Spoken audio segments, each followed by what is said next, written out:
Welcome everybody, and thank you all for joining us today. We'll go ahead and get started with the welcome remarks as other people are joining us. So my name is Maria, and it's a pleasure to welcome you all today. I'm one of the graduate student researchers in the Office of Equity, Diversity, and Inclusion, and a fifth-year PhD candidate in psychological sciences. And I had the great privilege of being one of the team leads in our office to help develop Free Speech Week for all of our campus community. And today, before we turn it over to my colleague, Ornar Primitivo, so he can introduce our fantastic speaker, Nicholas Perez from Pan America, I'm gonna go ahead and read you all the land and labor acknowledgement, which will show up in your screen in just a few minutes. Local indigenous people, including the Yukuts and Miwok, who understand Earth as a place for everyone, first inhabited the land where UC Merced is located. When we address diversity on this campus, we do so boldly, daring to look forward and backward, imagining diversity's demand for the 21st century and the importance of diversity in addressing past wrongs, reaffirming humanity, and ensuring a reconciliatory path of redress for the future. The most prominent path on our campus is called Scholars Lane. By day, you can see, hear, and witness the embodiment of diversity when we were in person. Unfortunately, in these virtual spaces, not so much. But by day, you can see, hear, and witness the embodiment of our diversity through campus community members making their way across campus, framed by the slopes and the peaks of the Sierra Nevada. So as you join us here today, we'd like to ask you to reflect on what intentions do you have to disrupt and dismantle colonialism beyond this land acknowledgement? What is your organization doing besides acknowledging whose land and labor allow you to live, work, and or learn in that space?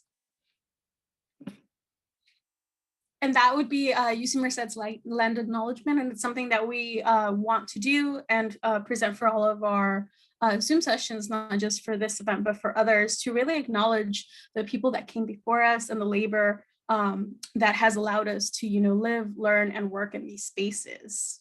Before I turn it over to my colleague, Ornar Primitivo, I also want to mention that this event, along with all of the other events of Free Speech Week, are possible due to funding provided by the UC National Center of Free Speech and Civil Engagement. So we thank them for the continued support of these really important issues. And again, I would like to mention that this event is being recorded, so it can be provided as a resource for you all and for everybody else in our campus community and beyond who weren't able to join us today after the end of Free Speech Week. Ornar, and now I'd like to introduce my colleague, Ornar Primitivo, to guide us through the guidelines before we introduce our fantastic speaker for today. Ornar? Thank you, Maria. And just really wanting to share our community agreements, as this is a space for learning and connection and that provocative inquiry that we all aspire and inquire to learn more about, specifically any subject, but for this round, it's our Free Speech Week. And so part of the community agreements as you join us, we are agreeing to these community agreements as our Nico will provide some presentation, and we'll open up the chat box will be open for questions and inquiries and really have that dialogue and conversation that will lead us to hopefully new knowledge. So the first one is we agree to speak for ourselves and allow others to speak for themselves with no pressure to represent or explain to the whole group. Again, that we have our narratives, we have our stories that, and we want to own that, pretty much using I statements. We agree to listen with resilience and hanging when something is hard to hear, right? So again, many multiple perspectives will be shared, and really part of that will be grappling that we are striving for humility or striving for intellectual humility. We agree to consider asking a question to check out assumptions we are making rather than taking those assumptions as facts. So if we need to clarify certain things, definitely that just is a space for that.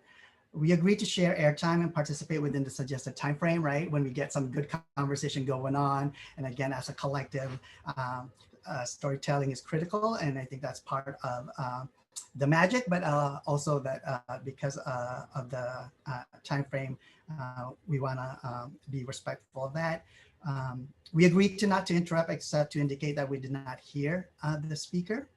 We agree to pass or pass for now if we're not ready or willing to respond to a question.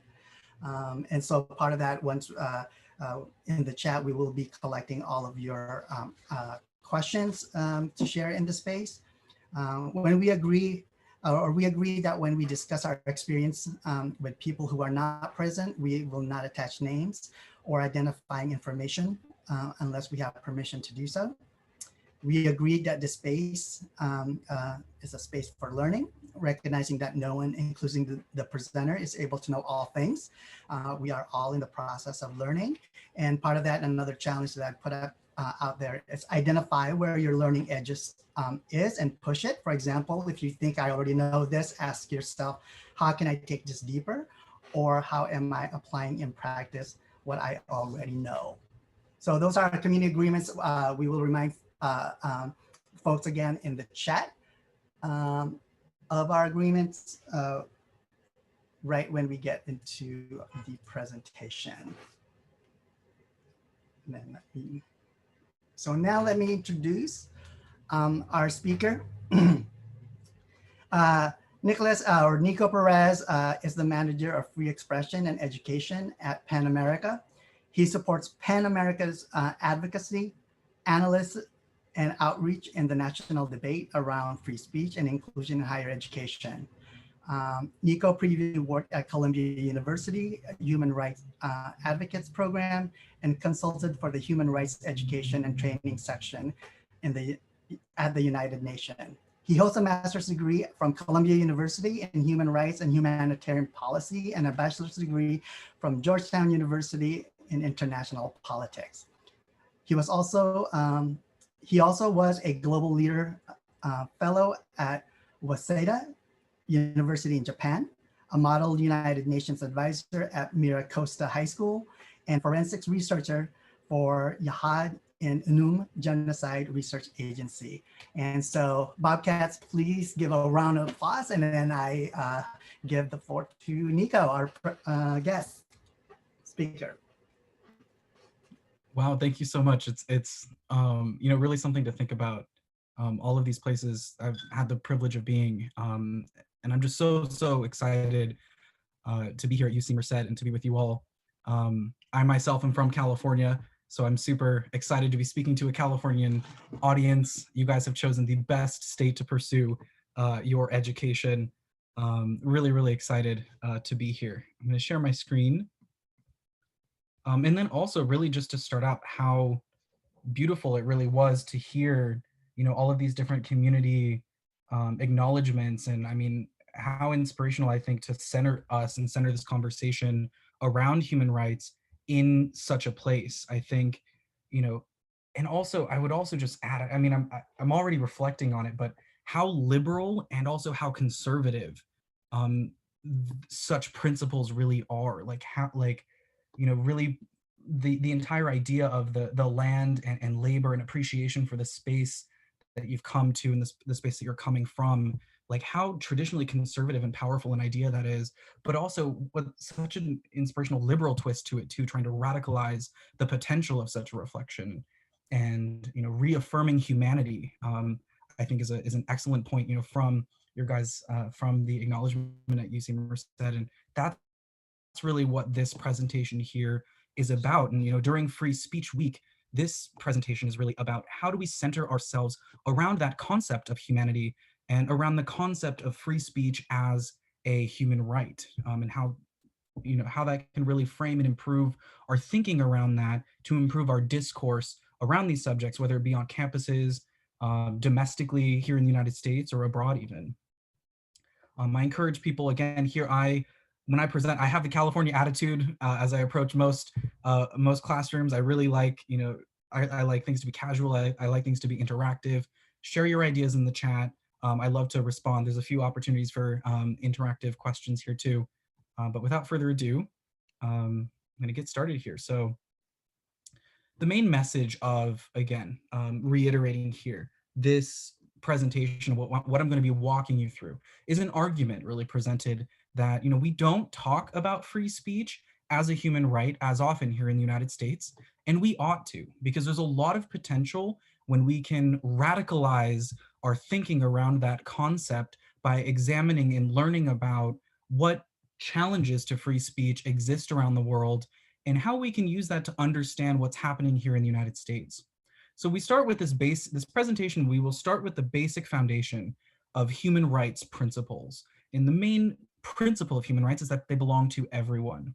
I'm then going to show you how free speech and the freedom of expression fits into that system of human rights, that system of law and principles and philosophy. We're going to look around the world and see different challenges that are that face free speech advocates and creative people around the world, artists, journalists, writers.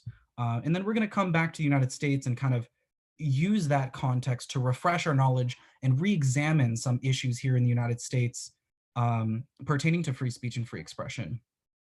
And the main point that we're going to round out this presentation with is, hopefully by the end of this, we'll have a greater appreciation for how understanding free speech as a human right can help foster those principles of humanity, truth-seeking, civil discourse, piety even, all of these different principles from your acknowledgements that we started this off with. How can we center ourselves at the end of this around those subjects in that way of thinking? A little bit about PEN America.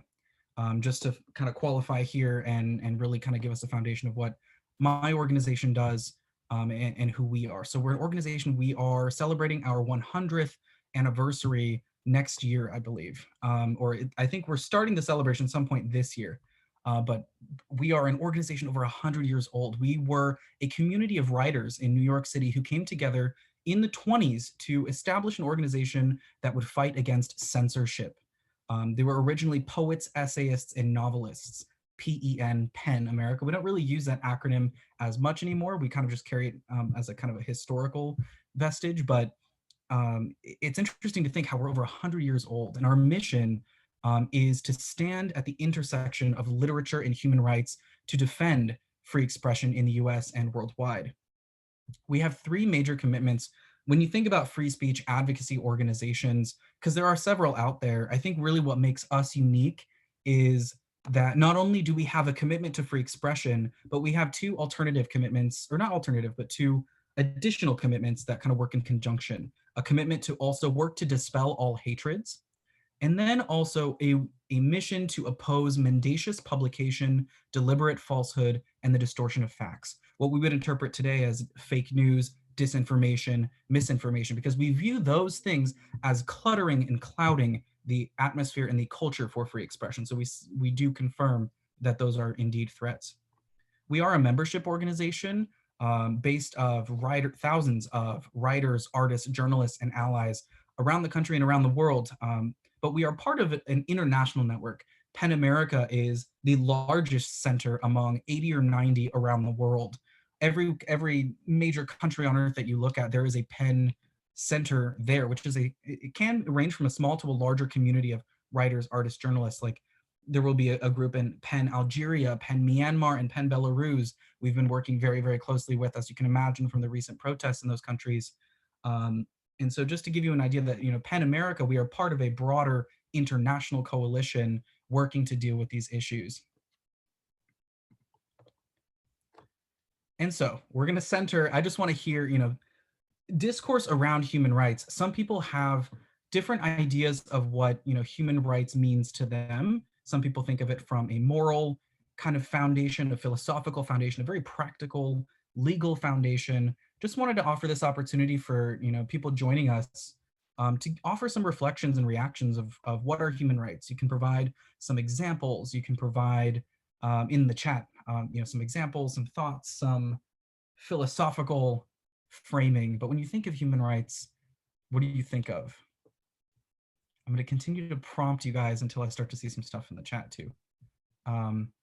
Does it sound like a very leftist thing? Does it sound like a right-wing thing? Does it sound something pretty neutral? Is it international? Is it domestic?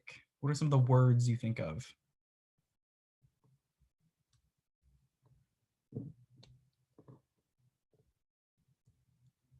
I know all the Californians are probably busy eating their tacos, as I have been over the past several weeks here in the Los Angeles area. But if you could put your taco down and give me some reflections. Dignity, dignity of the human person, right, is a very foundational, central principle of human rights. Respect, right? Human rights are a way that we respect people's humanity. Mutual respect, existence, right? What it means to be a human being. Unconditional, it's a very good term here. Something that you're endowed with, right? It's not, you get human rights if you are XYZ, right? It belongs to everybody. So we're going to build a little bit more off of that last, to live in peace and with love. And someone has a more liberal connotation of human rights. Very interesting here. Let's dive into some of the principles.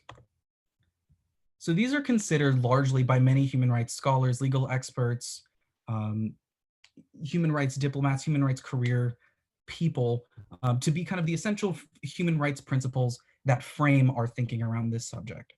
And we hit it off right off the bat, right?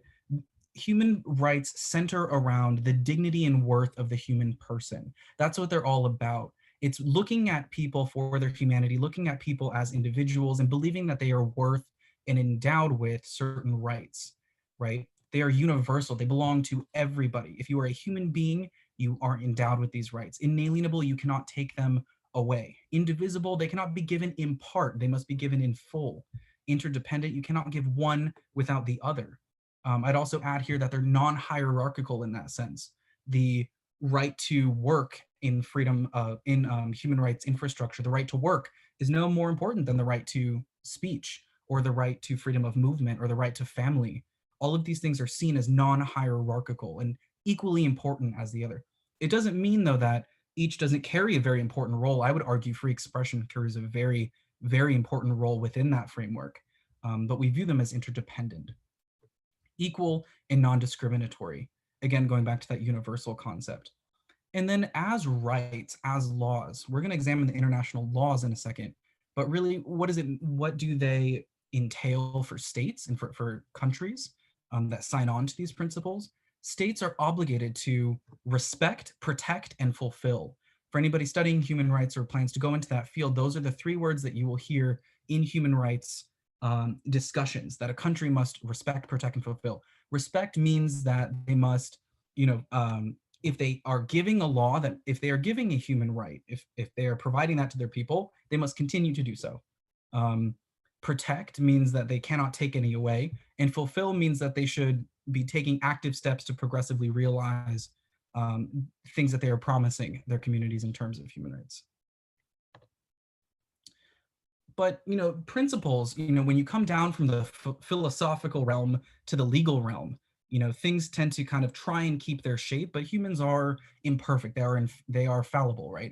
And our way of trying to codify philosophy into ways that society can make sense of them and activate themselves around it is through the legal system, right? And so we have international human rights laws that have come to embody human rights principles.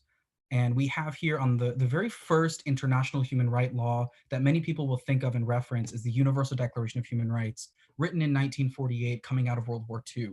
We all remember, maybe not personally, but we know what happened, during World War II, after World War II, the horrors that were seen from war, from the Holocaust, and where we all know where the world was emerging from that moment.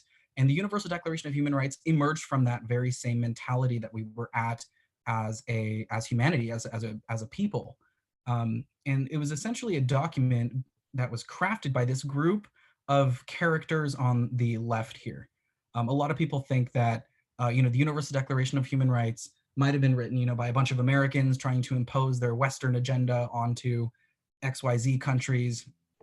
It's not the case. And this is one of the most surprising things I learned in my study of human rights, was the number of, this is just the initial set of experts that came together to write the Universal Declaration of Human Rights. Did countries write the UDHR? No. International human rights experts and legal experts and philosophers came together to write this document. Who is the American represented on this team? Eleanor Roosevelt, the only woman involved in this board too. So, and she was one of, if not the main ringleader really of this team. But who are the other countries involved here? Lebanon, France, Australia, Chile, Canada, United Kingdom, the Soviet Union, and China all came together. All of those countries came together in 1948 to craft the Universal Declaration of Human Rights. So really quite an amazing piece of legal, of law that emerged from this period. But one of the, I think the misnomers or the misunderstandings really about the UDHR is a lot of people think that they can just like cite the UDHR and say, oh, those are human rights, countries, are obligated to fulfill those, etc. It's not technically the case. The UDHR is considered soft law. They're considered principles. It's a declaration. Countries did not sign it as a treaty. But what they did do is they did change and transform the UDHR into two treaties: the International Covenant on Civil and Political Rights and the International Covenant on Economic, Social, and Cultural Rights. It basically took the UDHR and turned it into two treaties. They wanted to frame human rights in the sense of including freedom from fear and freedom from want. Freedom from fear is mostly what you see in that civil and political rights, the freedom of fear of the government to take control of you. So, and then freedom of want was more rights that were put forward more by the predominantly socialist countries that wanted to, take into account economic, social, and cultural rights as well, the right to work, the right to education. And so you have both of those covenants that ended up being largely signed by almost every country on earth, which is really quite extraordinary. I think over 170 for each of those doctrines. Countries on earth have signed and ratified into their domestic law obligations to fulfill those human rights. You also have regional human rights treaties, which I would also say you see a lot of real cases, human rights cases, where these rights are applied. You have the European Convention on Human Rights, the American Convention, African Charter on Human and People's Rights. There are several others. And what these conventions do is they set up their own courts, basically, where people can bring a case saying that their human rights have been violated. And that is how that kind of legal system goes. But we also see a few other human rights treaties too. International Convention on the Elimination of All Forms of Racial Discrimination, as well as one on the rights of persons with disabilities. There's one on enforced disappearances, the rights of the child. So these are additional treaties that not every country on earth has signed on to, but many have, saying that they are interpreting these human rights laws as laws that they will interpret and codify into their domestic political system. So we're going from philosophy to laws with this movement here. And how does free expression and free speech play into the system now that we have a general kind of understanding? These are the main laws that I was mentioning. You have the UDHR. I graded out here because it's soft law, right? They're principles, they're guidelines that the countries want to work towards. You have the ICCPR and ICSR, civil political rights, economic, social, cultural rights. Those are real treaties that almost every country has signed. And then you have racial discrimination and persons with disabilities on the very last one. And you can see here, I'm not going to walk through each of these, but you can see how the articles in each of these documents provide very explicitly for freedom of thought, conscious religion, opinion expression, information, assembly, to take part in government, all of these different rights, although separate, right? Because when we think of the First Amendment, we think of the five main rights kind of tossed into one, right? The freedom of religion, speech, press, assembly, and petition the government, right? And so we see these managed in different ways in international human rights law, but you can see that they're all there. Economic, social, and cultural rights, this middle law here, I would just say, because, free expression is largely in the freedom from fear category. So we see it largely addressed in the ICCPR. But in economic, social, cultural rights, we do see Article 15 provide the human right to take part in cultural life, enjoy the benefits of scientific progress, freedom of scientific research and creative activity.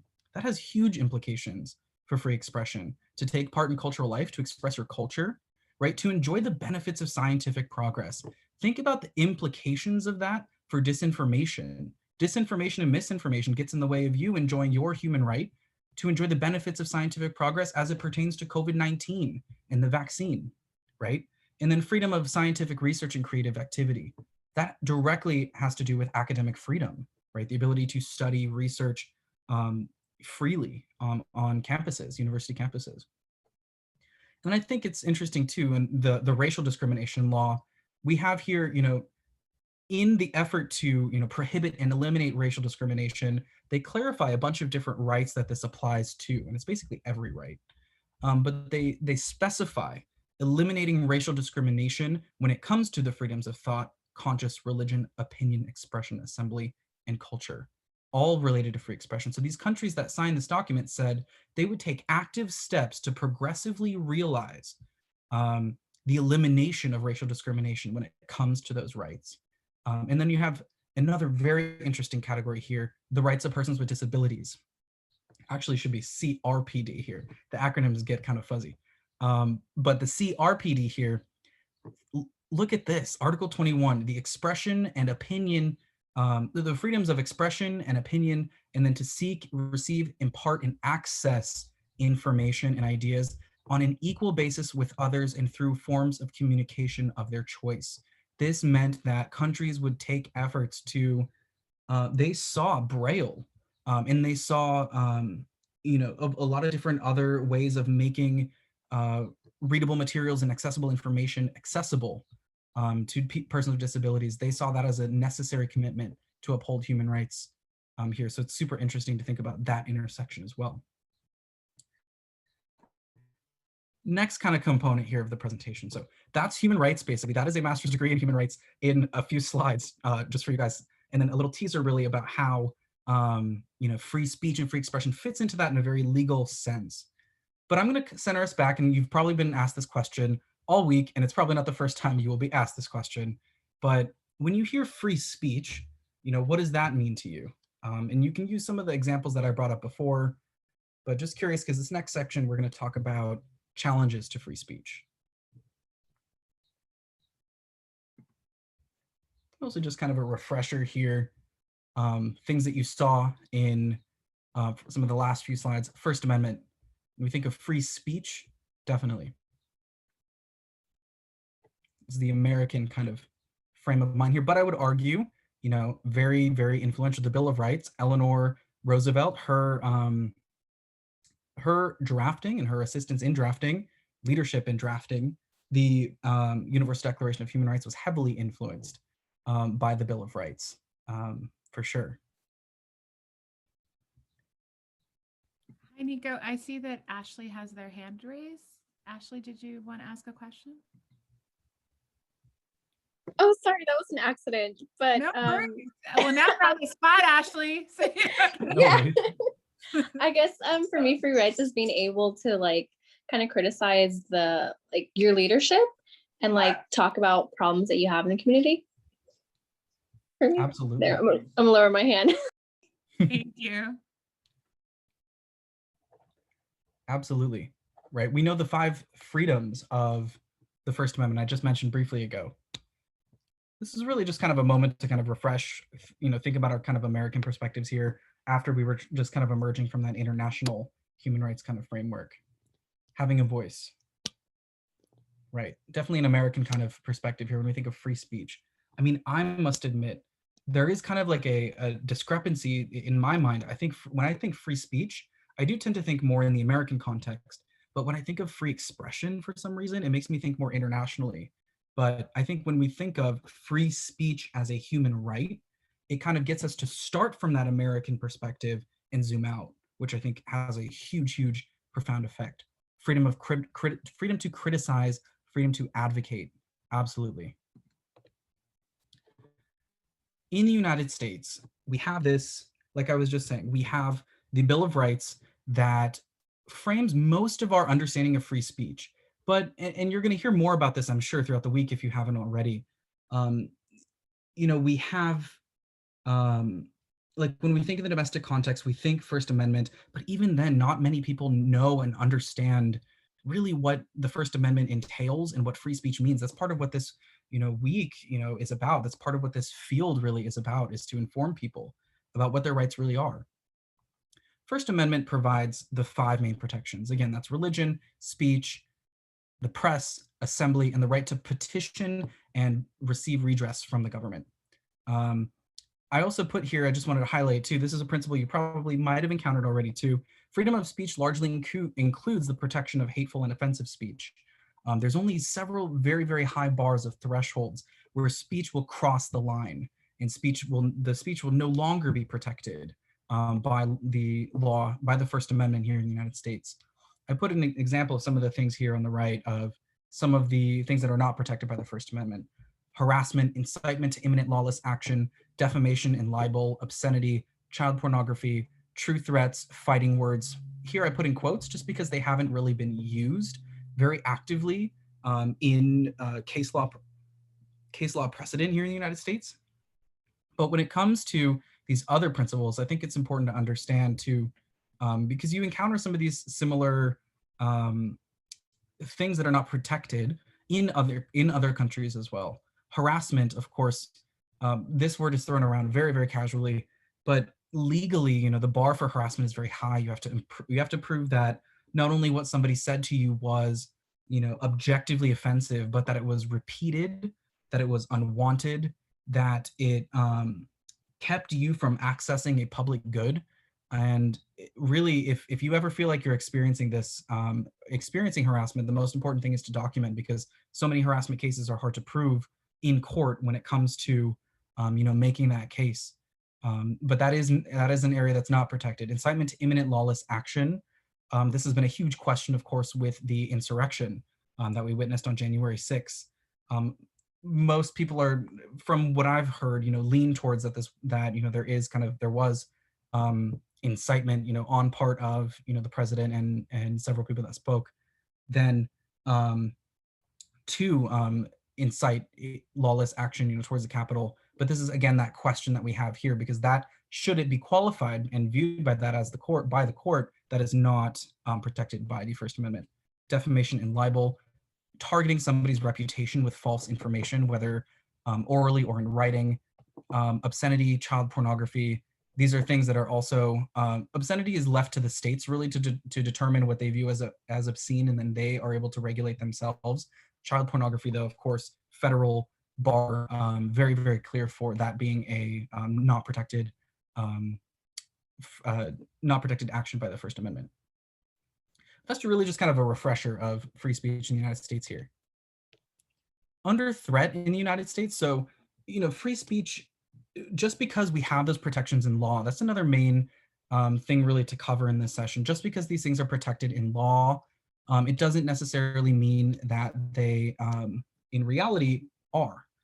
We have a lot of different threats facing free speech in the United States that PEN America works actively to address every single day. The spread of misinformation and disinformation. Like I was saying, I think this has direct implications for conspiracy theories. You know, you see there the QAnon shaman, and the violence and extremism that can arise from disinformation, as well as radicalization and extremism from conspiracy theories. Censorship on social media, hateful expression and extremism. Online harassment has been a huge issue that PEN America has been tracking, as largely journalists are at the receiving end, and people in academia, professors, receive ridiculously disproportionate amounts of online harassment and doxing and a lot of very heinous acts here in the United States, definitely chilling speech and threatening free speech. We've seen the decline of local news sources as well, cracking down on protests and the arrest of journalists. These are things that used to be relatively international concerns, but now we're seeing them growingly more and more. Here you can see the CNN reporter that was arrested in Minneapolis over the summer, that happened on live television. You know, here in the United States, these are not foreign problems per se, and we shouldn't have that perspective, right? We want to just contextualize these as human rights challenges that apply to everybody. But these are some of the specific threats in the United States. College campuses, challenges to academic freedom, censorship and deplatforming on college and university campuses. Some more examples here. I'm seeing a question from Sean. Sean, did you want to ask your question? I just want to make sure I understand.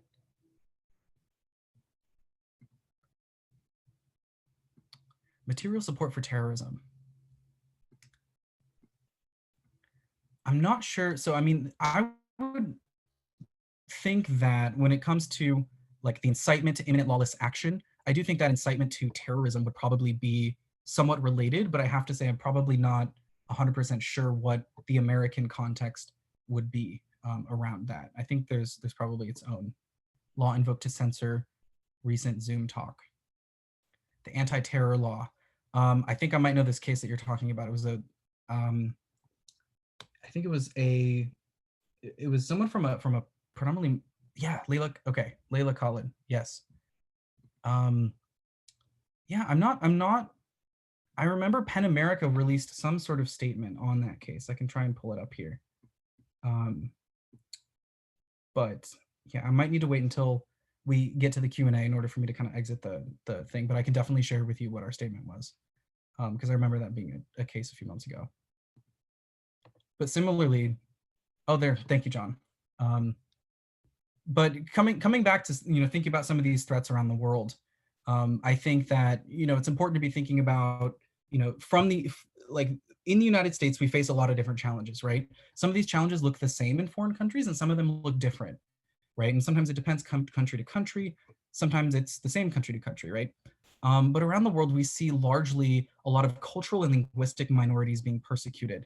Of course, we're experiencing that in the United States, but like you were mentioning from the outset of this, the efforts that you are making, as an organization, as, part of your mission in this talk, in these conversations, to deconstruct kind of colonial mindsets, all around the world, that deconstruction and reanalysis of historical legacies of discrimination, racism, colonialism, it looks different, country to country.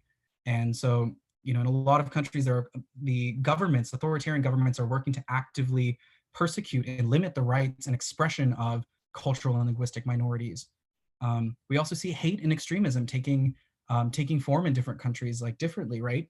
We have, predominantly, religious extremism, of course, a huge problem in Iraq and Syria that we've been seeing with Daesh and ISIS. Misinformation, disinformation, although this is definitely a challenge here in the United States, it's not unique to us. This is also happening around the world, especially in Africa by China and other countries that are attempting to influence opinions and ideology there. And we see a lot of attacks on writers, artists, journalists, and the media by authoritarian countries that are trying to silence people that they disagree with. They're trying to not be held accountable. They're trying to really control the mindsets of their populations and of the people. So this is, what this really looks like around the world. I also would highlight, historical revisionism as a threat to free expression as well here. This isn't, not only in the United States do we see efforts to, diminish, the Civil War, calling it the War of Northern Aggression, but we also see in Japan, minimization of war crimes, conducted against the Chinese, referring to the rape of Nanking as the Nanking incident, right? We see in Ukraine, Holocaust studies being basically erased. We see in Poland, the idea of Polish complicity, or the complicity of Poles in the orchestration of the Holocaust was deemed illegal and then changed. This is another threat that we see around the world. And so I want to focus now on some of the cases that we see around the world and that PEN America has been active in. We have here Zhu Ziyang in China. Of course, China is a huge country that has really concerned PEN America and its crackdown of free expression. Zhu Ziyang recently received PEN America's Freedom to Write Award last year for essentially coming out to openly critique the government about the way that they were. He's been an open critic about a variety of different contemporary social issues in China, but he was heavily prominent in critiquing China's early response to the COVID-19 outbreak. And of course, he was actively, publishing on social media and online a variety of different critiques through what he was calling the new citizens movement. This put him on the Chinese government's radar, and they chased him really around the country until he was eventually arrested in Guangzhou province, detained on February 15th, and then formally arrested June 19th, being seen as threatening with subverting the state power, right? And so we can see here how China was really, from their authoritarian context, trying to control the knowledge and opinions and what people were expressing and saying around COVID-19 and social issues, and really saw he was getting attention, and they sought to silence him, and that was the action that they took. PEN America, some advocacy that we took in addition to the Freedom to Write Award, we mobilized in November a letter to the president of China, Xi Jinping, along with 70 other writers and activists. This is a common method that we as an organization use to try and get writers out of jail, try and get writers, scholars, journalists, artists out of jail, is mobilize that community to bring international attention to these cases. Oleg Sensov in Ukraine, luckily and thankfully, has been released and was released relatively recently, September 2019. He is a Ukrainian filmmaker that was very actively involved in activism during the peaceful resistance against Russian occupation of Crimea in 2014. He was participating in protests against the Russian occupation, ended up being kidnapped and taken into Russia and jailed for claiming, and the Russians were claiming that he was plotting terrorist attacks. Of course, this is just a sham, reason for the arrest. We see it authoritarian governments all around the world, but they basically came in and kidnapped him and jailed him for a few years, right? And he experienced at one point he was really trying to draw international attention to his case. He decided to go on a hunger strike, and that really activated a lot of attention, international media attention, human rights advocacy attention around his case. PEN America, of course, June 2018, was involved in such activism, writing a letter to Vladimir Putin, again, along with 50 writers, activists, etc. We started a letter writing campaign to Oleg Sensov. We had about 800, 900 individuals write these letters to Oleg, just expressing their thanks for his involvement and engagement. I mean, his bravery. And then in February 2019, this is really cool. Meryl Streep here was one of the individuals involved in the Free Sensov campaign that PEN America led at the Academy Awards to bring attention to his case. And then when he was released afterwards, it was really cool. He got to actually, PEN America organized a trip for him to come to the United States and visit Congress to speak with policymakers here in the US about these issues of writers at risk around the world. He himself is a filmmaker, largely known for a film Gamer that came out in 2011. Mai Khoi is awesome. I've had the privilege of meeting her virtually, of course, through one of our sessions. She's known as the Lady Gaga of Vietnam. She is known for award-winning pop music. She just, really criticizes the government for censoring people, for censoring music and the arts. And she's criticized many social media platforms for engaging with the Vietnamese government in such censorship. And she's a very, very outspoken critic against Donald Trump.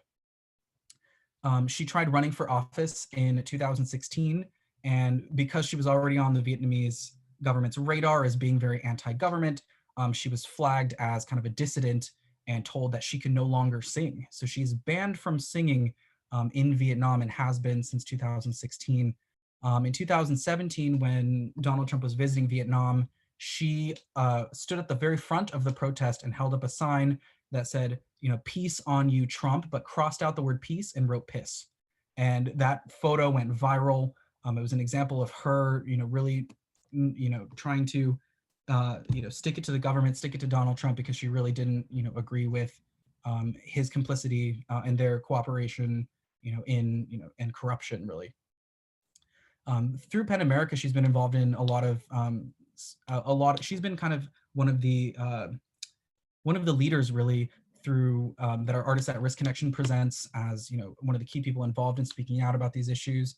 And we've also had the privilege of having her speak and perform to different students around the world, which is really awesome. And so we love Mai Khoi. Belcero from Cameroon, another really interesting case, a rapper involved in anti-government protests following the 2018 national elections in Cameroon that were largely seen as sham elections. He, in addition to many other protesters, were rounded up and jailed. And then, of course, he was kept alongside some other prominent artists, specifically because of their impact for longer. And PEN America was issuing press releases calling for the charges to be dropped, monitoring his trial, of course. Eventually, he was released October 5th, 2019, and his case helped inspire the creation of PEN America's Rapid Response Network in Africa to help respond more quickly to different incidents involving writers, artists, journalists, activists at risk in Africa. Just a couple, and last case here, Maria Ressa. Some people might have heard of this case before. Really, this is a political tug of war between Maria Ressa and the Filipino government and Rodrigo Duterte, the dictator there. She investigates corruption in the country, and every time she does so, she gets flagged by the government. She gets a ton of lawsuits, slapped, and just really, she's faced so many criminal investigations. Again, all shams, by the government, really, because she's sought to speak openly and criticize Rodrigo Duterte and members of the Supreme Court, etc. And so she's been arrested and released kind of back and forth. She keeps getting arrested and then released on bail. But most recently, I believe a couple weeks ago, that she's involved in another case where she was trying to expose a professor who has been being bribed by his students. And so that's kind of one of the things that's been getting a lot of attention in the past couple of weeks she's been involved in. PEN America has released press statements as well, when she has been arrested, calling for them to drop charges, calling for her release, of course. And then, of course, June 2020 was the most recent, one of the most recent instances when she was convicted of cyber libel. And again, another sham crime here. PEN America released a press statement condemning that action as well. So these are just some cases too that I just wanted to show you guys kind of an example of some of the stuff that we work on. And so I'm going to come into an open question period here. But again, just reframing this as, I want us to think about how, coming from those principles of human rights, I think, and then analyzing kind of where we are at here in the United States, contextualizing it with these different cases and things that people experience around the world when it comes to free expression and free speech and human rights. These are some challenges that that PEN America sees and responds to very actively. And so if you have any questions about, kind of human rights, free speech, how those things fit together, how PEN America views these issues and responds, totally welcome to take any questions here. Yeah. Thank you so much for that, Nico. And while we while we give people a minute or so to type their questions in the chat or raise their hands, I actually would like to ask you a question to sort of start off. And you present some really great examples and some really powerful examples of free speech being hindered across the world. And you made a really strong case, I think, that free speech is a human right. And sometimes, we might not think beyond, like take a more global context when we're talking about free speech within higher education in the US sometimes. So I'm just wondering if you have some thoughts or advice on, some things that educators can do to really bring in that concept of free speech as a human right across the world within their pedagogy or, within their mentorship. Because even just seeing, like the artist that you provided an example for that was banned from singing, right? So that might not be something, like artistic bans might not be something that may immediately come to students' minds or to our minds when we think about free speech or having freedom of expression. So yeah, I was just wondering if you have some thoughts while people put any questions that they might have in the chat or while they raise their hands. Absolutely. I think people talk so much and so often about, the lack of strong civics education, in the United States. And it's almost just kind of like, it's almost I wouldn't say a cop out, but it's just so common knowledge. And, we just have really bad civics education in the US. And we just kind of have an expectation that that's how it is. And I think everybody wants to change it, but it's really hard to really take active steps to do so, right? I think, I can speak more about the challenges. I think I would speak first about some of the challenges, facing, I think, when it comes to human rights, like when I reflect on my own, when I reflect on the California education system, being raised here in the South Bay, and you don't learn about human rights as a concept until maybe college. But you talk about them every day in your classes, basically, or at school on campus, right? And you see it every day in the media and in the news. But people don't really talk about, the first time you encounter laws, you probably encounter them in the civil rights context, you encounter them in the American context, and you think about, yourself as an American citizen, and our education system is set up that way, really, to get students to think about, where we do have civics education, to get them to think about their American citizenship. But I think, the world has changed so much so fast, and we need to begin to think about how we can implement elements of global citizenship alongside our civics education. I think that what that means for educators, I think it means, I think, when even in courses on, world history, I think some courses like AP, human geography, attempt to, in AP world history, maybe even, attempt to try and center, they talk about the United Nations and human rights. You might even encounter some of the ICCPR, ICESCR, UDHR, those treaties. But I think there needs to be very early foundational knowledge, like for middle schoolers too, I'm seeing here in the chat. I think there needs to be very early foundational questions asked of students of like, what does it mean, what does it mean to be, a human being, in a society? What does that entail? What should the government give to everybody? There's a human rights education activity that the United Nations does very often. When I worked for the UN, you have people sit in groups, you have students sit in groups, and you give everyone a large piece of paper, and you say, okay, you are founding a new country, right? And you have to come up with rights that you're going to give your citizens. What do you give them? And at the end of that activity, it's so fascinating to see what people come up with, because it's not the same. You would think like people would just, write down all the amendments, but some would put like, right to a sexual orientation. You're like, damn, and these are like little, these are, younger students are really thinking so far ahead. Right to clean energy in the environment, and a clean environment, and so, and of course they have fun naming their countries, and of course you got to monitor the troublemakers in the room who are going to name it something funny. But I think we need more activities like that to expose kids very early into thinking about what we are endowed with, what we should expect to be endowed with as human beings, Definitely. Thank you so much. And yeah, I think that definitely speaks to the question that was placed in the chat. Thank you, Priya, for that great question, is how to start having these difficult conversations, right? From early on, not just, at a college level, which is the level where most of us are at too, but it's starting early and sort of building those foundational skills to really broaden these conversations. So thank you so much for those amazing suggestions. I think that's a great way to start. Yeah, and you presented, I think, some fabulous examples. So yeah, if others have questions, please feel free to put them in the chat, raise your hand. Anything, either option works well, and we'll call on you if so you can ask your question, or so we can read it for you. But yeah, no, I think. Sorry, were you going to say something, Nico?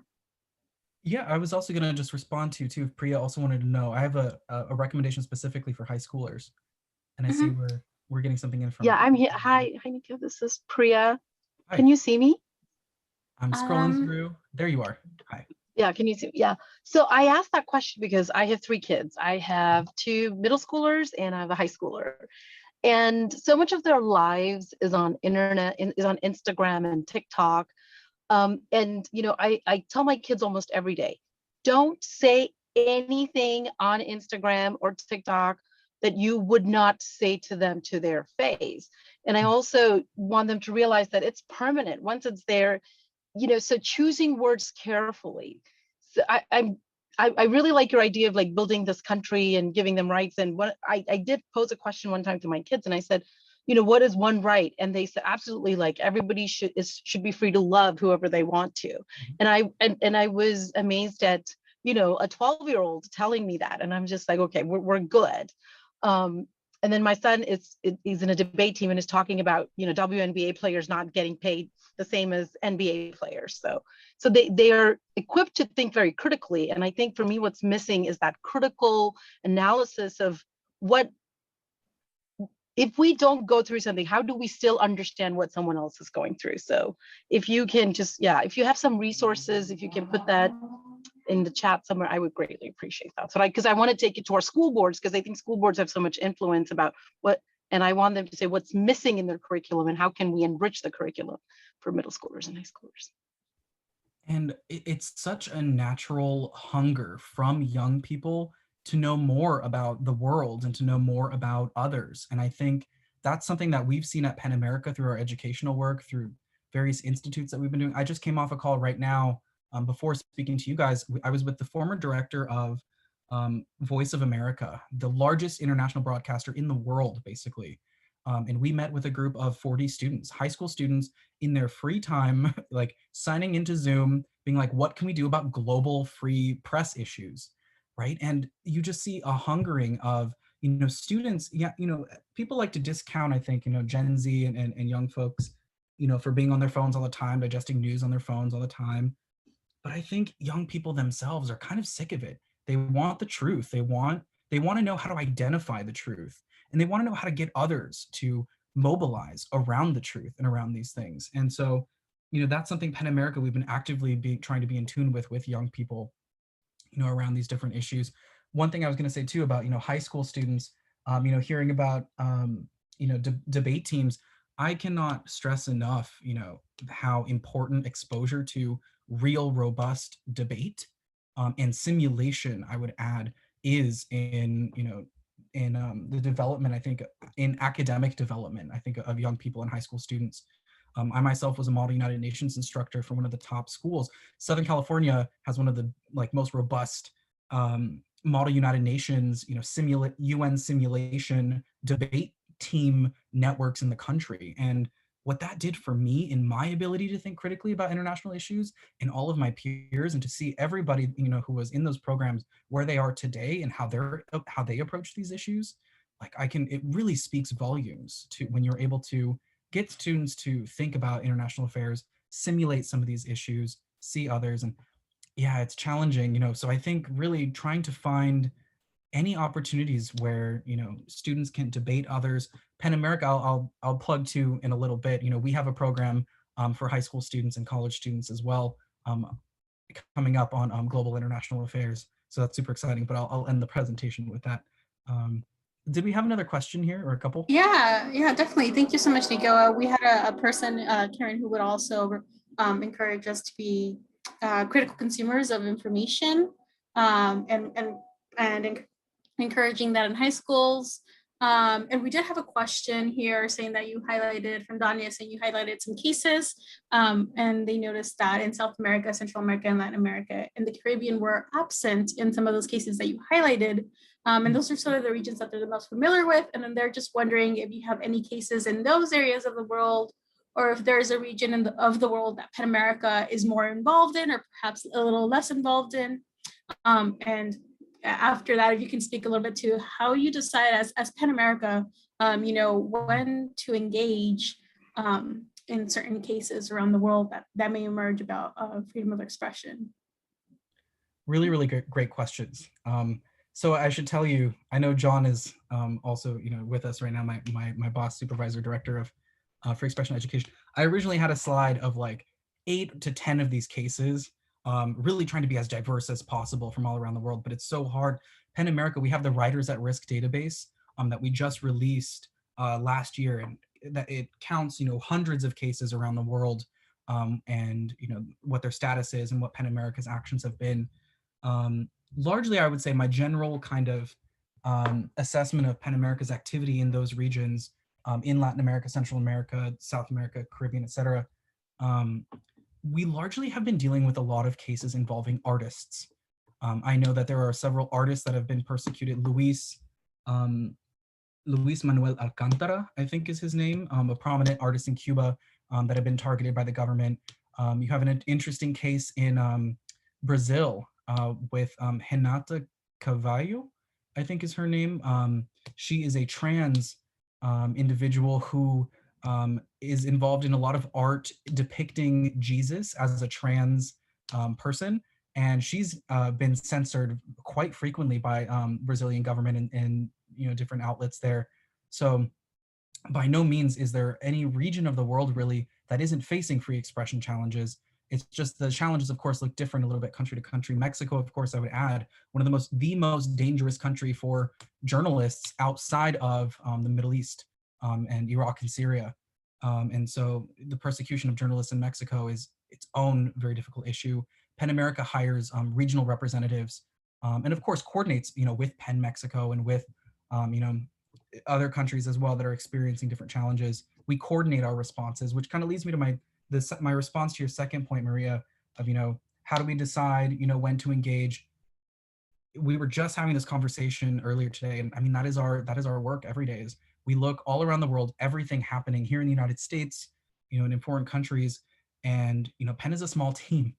We have 40 people, but we're a big network, and we have that legacy of 100 years behind us, and our membership of, I mean, imagine the power of one artist. Everyone can think of an artist that changed your life, that changed your mind, that changed your heart, a writer, artist, journalist even, right? Imagine a team of thousands of them. And when you activate that team, what that really means. I mean, you're talking, Margaret Atwood and Stephen King and Salman Rushdie and, Judith Butler. These are all members of PEN. Just a small example of some of the people we tap into to respond to these things. But when it comes to, how do you decide, when to engage? I think that there are a lot of principles that most NGOs also kind of abide by in this space. And I think, you have to kind of eliminate any sort of like, there's so many different complexes when you decide to respond. It's like part of humanitarian principle.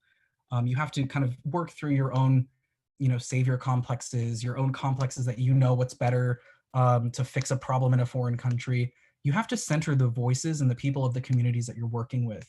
You put them in leadership. You work with their, communities on the ground. You are sensitive to their anonymity in cases that require so. And in some cases, it's better not to speak out.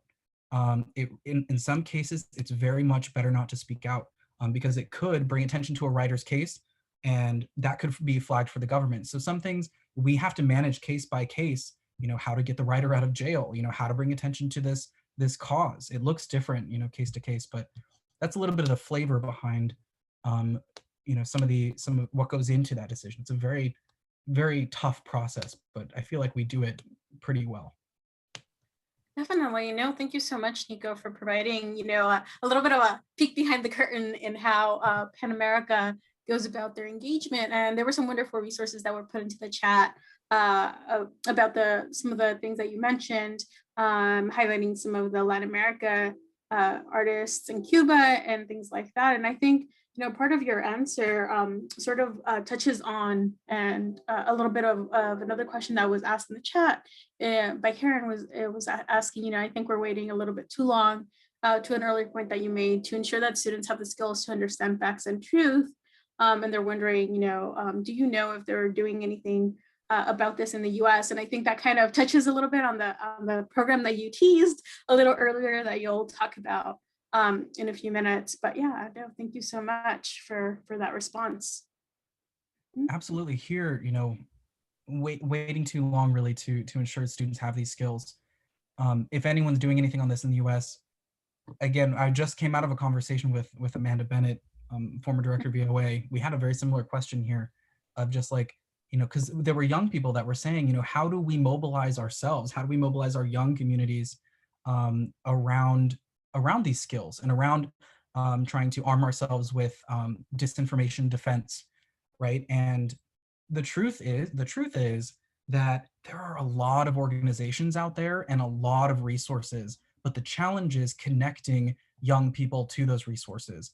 And I mean, my intuition really is we need more young people mobilizing grassroots efforts to train each other and to get each other to notice when they see that post, to question it, right? To look up the sources that things that are appearing on their screen, to have those difficult conversations with family members about what they're posting.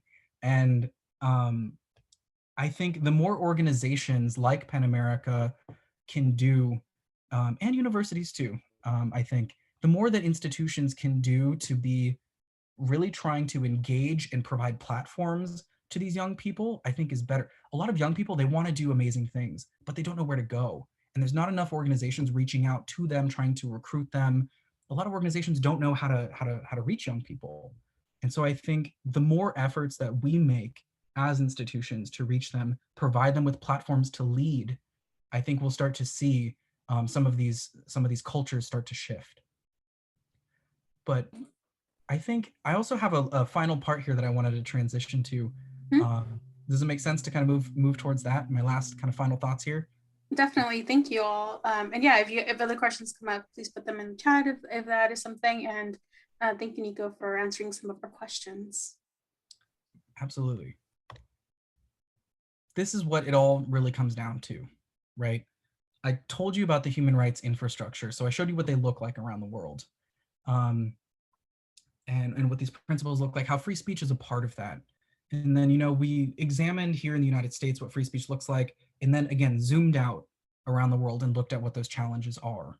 I want to center us again. I know it's a lot of zooming in and zooming out, but that's how we build our sensitivity. That's how we build our understanding of the context, right? So we're zooming kind of inward here, right? What does humanity mean to you? Think back to your university's, land acknowledgement, reaffirming humanity. What does that mean to you? Not humanity like the human race, but what it means to be a human being. Love, empathy, kindness. I would bring back an earlier point of just existence, right? I think, therefore I exist. I am a human being, to be seen and to be heard, right? And so community, yes.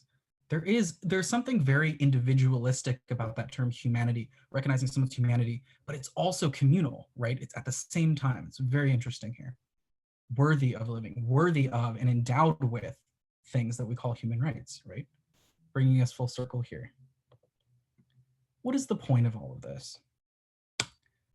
Through this discussion today and our understanding of free expression and free speech as a human right, there is a radical potential here to civilize and citizenize our discourse on college campuses, in our communities here in the United States, and around the world.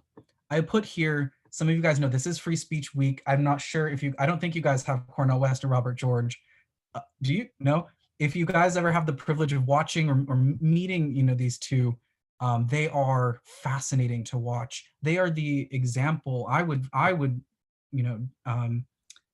say are the example of really modern civil discourse in such a politically polarized time. Cornel West, of course, he was an advisor to Bernie Sanders in the Bernie Sanders campaign. He's a very hardcore radical democratic socialist.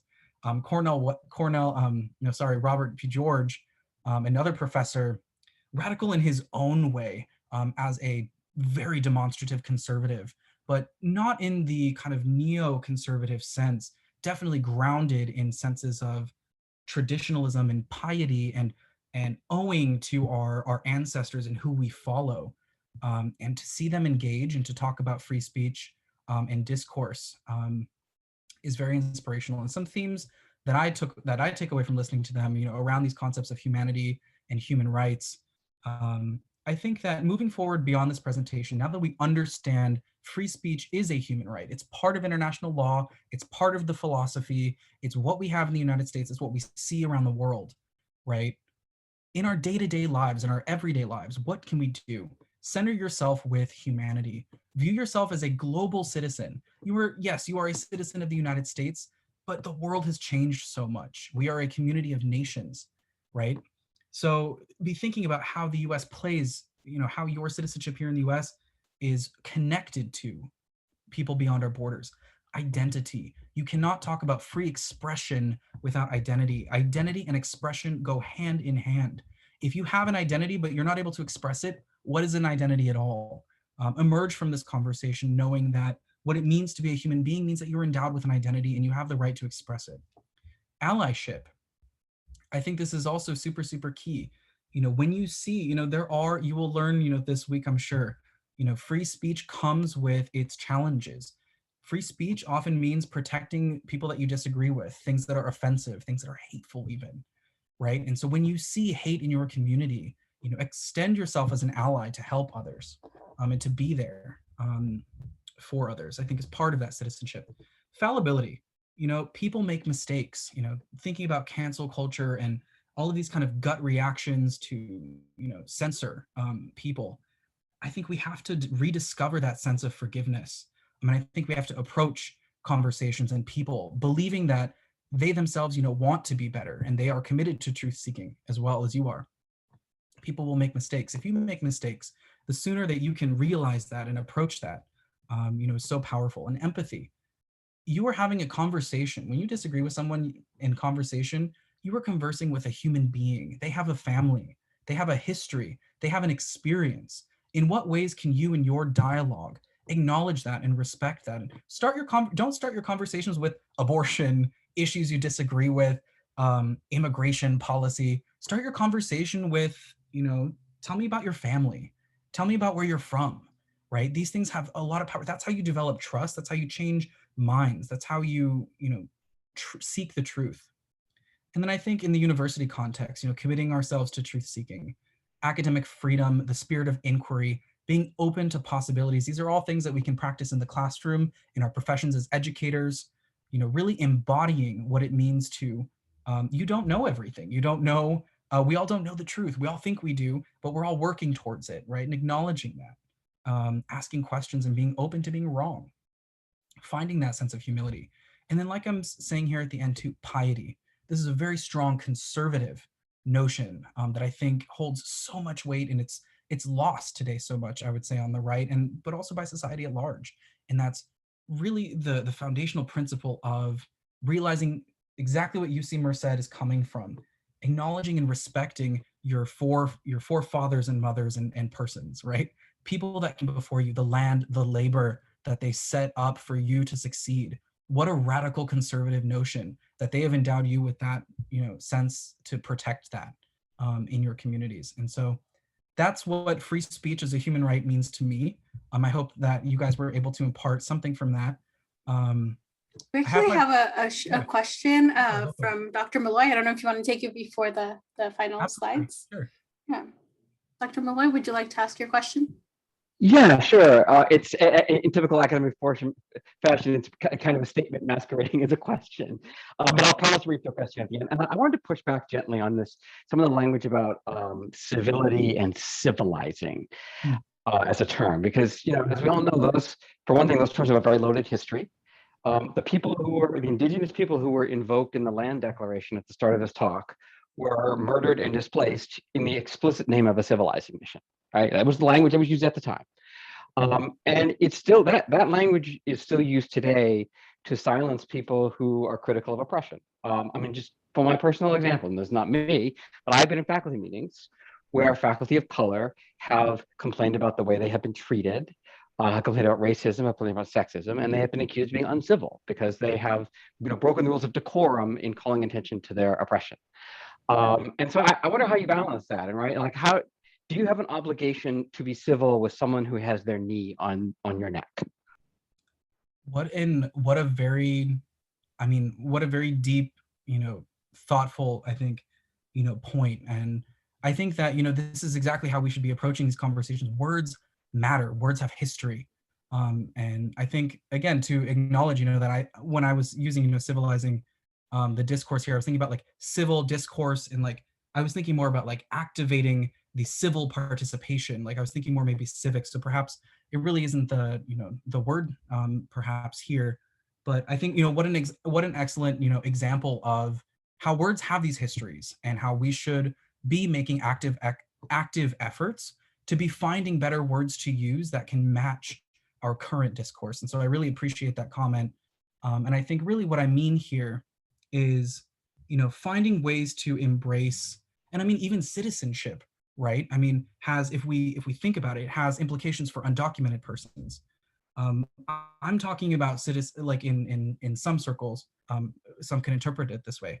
I think I'm trying to think again more about our roles in as human beings, as part of a global community of human beings. And I think I was thinking more, you know, discourse, you know, interpersonal discourse across these different divides. But I think, you know, I really appreciate it, and I'm humbled by, you know, this point here of really trying to think about these words and their histories, and we should all be making active efforts to better better communicate around them. So thank you so much.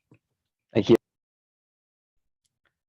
And so, yeah, I wanted to insert a couple plugs here too for some programming that PEN America is involved in. If you were interested in what I had to say today, some of the conversations, this is something that we are actively training people to talk about and get involved in. We are just announcing, you are I have to say, you guys are honestly the second audience. The conversation we just had before was the first, but you are the second general audience to really hear about this really exciting announcement. Our Global Free Expression Advocacy Institute. I'm sorry. I'm sorry, you guys are second here, but you guys have been absolutely great. And I mean, I love the energy. I feel the California vibe. I feel like I'm at home with you guys. I really love it. Global Free Expression Advocacy Institute. It starts March 30th through April. It's 4 weeks, twice a week. In the evenings, we did that so we can accommodate people on the West Coast. So it'll be 3:30 to 5:30. So this was designed with West Coast in mind. We've done prior institutes that have exposed young people to the general survey of PEN America's work. And some of the feedback we got from those institutes was from students being like, we want to do actual advocacy work for PEN America, and we are interested in international cases. So this program was designed with that in mind, to teach students more about the internet, learn more about human rights law and free expression, get a little bit of legal training there, learn about the NGO, non-governmental organization, institutional ecosystem, the United Nations, State Department, go behind the scenes of some of our cases a little bit more in depth, and then actually be activated in our advocacy efforts in project groups, doing things for PEN America to bring attention to these cases. So super, super interesting and awesome here. If you're interested in getting involved and being a part of this stuff for real. And then also plugging here too, we have some regular programming, our free speech live programming. This is what I just came to this event from. It meets every week, Wednesdays from 6 to 7 Eastern. So that's 3 to 4 Pacific time, discussing current events. We invite a special guest. They're free, they're not recorded, they're meeting format, they're very casual, but sometimes you get this awesome opportunity to meet someone in a very casual setting who's an expert in their field related to free speech, free expression. Our next one is going to be on March 10th. And so if you follow me on Twitter or you follow PEN America, you'll see these announcements once we have our guest to attend March 10th, 24th, 7th, 21st of April, and our last one probably around May 5th for the semester. Thank you all so much. And I put my handle here, Nico Free Speech.